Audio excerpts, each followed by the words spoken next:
ಜಗತ್ತು ಹಿಂದೆಂದಿಗಿಂತಲೂ ವೇಗವಾಗಿ ಮುನ್ನಡೆಯುತ್ತಿದೆ. ಅದರೊಂದಿಗೆ ಹೆಜ್ಜೆ ಹಾಕಲು ಬಿಸಿನೆಸ್ಗಳಿಗೆ ಅಡ್ವಾನ್ಸ್ಡ್ ಪ್ರಾಫಿಟಬಿಲಿಟಿಯ ಅಡ್ವಾನ್ಸ್ಡ್ ಪ್ರಾಡಕ್ಟ್ ಬೇಕು. ಇದು ಬಂದಿದೆ ಹೊಸ ಅಡ್ವಾನ್ಸ್ಡ್ ರೇಂಜ್. ಹಿಂದೆಂದಿಗಿಂತಲೂ ಹೆಚ್ಚು ಟೆಕ್ನಾಲಜಿಕಲಿ ಅಡ್ವಾನ್ಸ್ಡ್. ಹೇಗೆ? ಎಲ್ಲ ಅಡ್ವಾನ್ಸ್ಡ್ ಪ್ರಾಡಕ್ಟ್ಸ್ ಸಿಲಿಕಾನ್ ಬೂಸ್ಟ್ ನ ಬಲ ಪಡೆದಿವೆ. ಇದರಿಂದ ಒಟ್ಟು ಫಿನಿಶ್ ಮತ್ತು ಡ್ಯೂರಬಿಲಿಟಿ ಸುಧಾರಿಸುತ್ತದೆ. ಇದು ಸಂಪೂರ್ಣ ಅಡ್ವಾನ್ಸ್ಡ್ ರೇಂಜ್ಗೆ ಟ್ವಿನ್ ಪವರ್ ನೀಡುತ್ತದೆ. 10% ಹೆಚ್ಚು ಕವರೇಜ್, ಉತ್ತಮ ಹೈಡಿಂಗ್ ಹಾಗೂ ಉತ್ತಮ ಫಿನಿಶ್, ಕಡಿಮೆ ಮಟೀರಿಯಲ್ ಬಳಕೆಯಿಂದ. ಇಂತಹ ಅಡ್ವಾನ್ಸ್ಡ್ ಗುಣಗಳೊಂದಿಗೆ ನೀವು ಪ್ರೀಮಿಯಂ ಬೆಲೆ ಪಡೆಯಬಹುದು ಹಾಗೂ ಸರಕಿನ ವೆಚ್ಚದ ಉಳಿತಾಯದಿಂದ ಹೆಚ್ಚು ಲಾಭವೂ ಪಡೆಯಬಹುದು.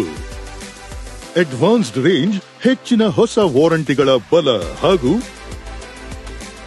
ಟೋಕನ್ಗಳ ಬೆಂಬಲ ಪಡೆದಿದೆ.